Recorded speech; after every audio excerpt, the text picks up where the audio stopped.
Good afternoon students. कल हमने कहानी शुरू की थी दादी माँ, जिसके लेखक हैं शिव प्रसाद सिंह।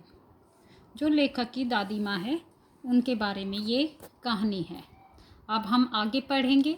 देखिए, लिखा है, आषाढ़ में आम और जामुन ना मिले चिंता नहीं, अगहन में चिवड़ा और गुड़ ना मिले दुख नहीं, चैत के दिनों में लाई के साथ गुड़ की पट्टी ना मिले अफसोस नहीं, पर क्वार के दिनों में इस गंधपूर्ण झाग भरे जल में कूदना न हो तो बड़ा बुरा मालूम होता है।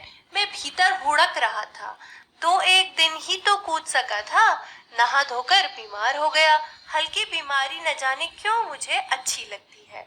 थोड़ा थोड़ा ज्वर हो, सर में साधारण दर्द और खाने के लिए दिन भर नींबू और साबु, लेकिन इस बार ऐसी चीज नहीं थी। ज्वर जो चढ़ा तो चढ़ता ही गया, रजाई पर रजाई, और उतरा रात 12 बजे के बाद। इसके बाद लेखक बताते हैं कि आषाढ़ के मौसम में, आषाढ़ जो जून जुलाई का महीना होता है, उसमें उन दिनों हिंदू कैलेंडर के हिसाब से आषाढ़ का महीना चलता है। तो उस समय आम और जामुन होते हैं, गर्मी होती है तो आम की फसल होती है उस समय। तो आम और जामुन भले ही ना मिले, कोई चिंता की बात नहीं। अगहन मतलब मार्गशीर्ष का महीना, उसे अगहन भी कहते हैं, जिस समय चिवड़ा और गुड़ होता है, तो वो ना मिले कोई बात नहीं।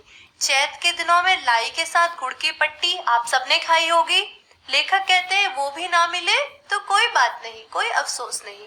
लेकिन आश्विन के महीने में अर्थात कुआर के महीने में इस गंधपूर्ण झाग भरे जल में कूदना ना हो तो बहुत बुरा मालूम होता है।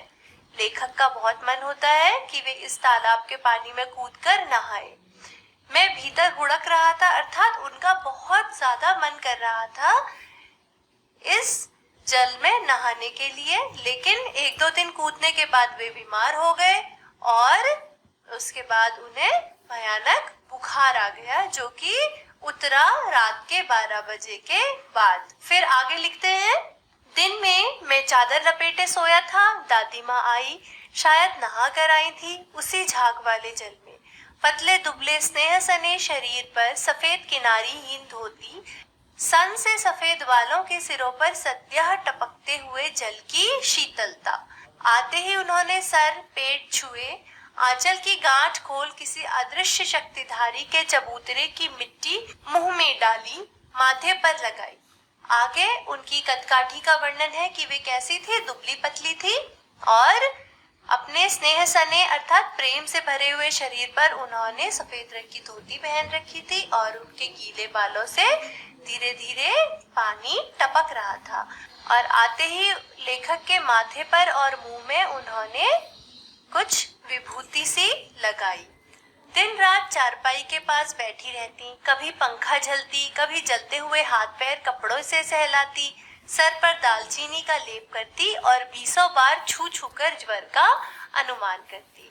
हांडी में पानी आया कि नहीं, उसे पीपल की छाल से झोंका कि नहीं, खिचड़ी में मूंग की दाल एकदम मिल तो गई है, कोई बीमार के घर में सीधे बाहर से आकर तो नहीं चला गया, आदि लाखों प्रश्न पूछ पूछ कर घर वालों को परेशान कर देती। इसके बाद उन्होंने यही बताया है कि किस तरह दादी माँ लेखक की दिन भर देखभाल करती थी। फिर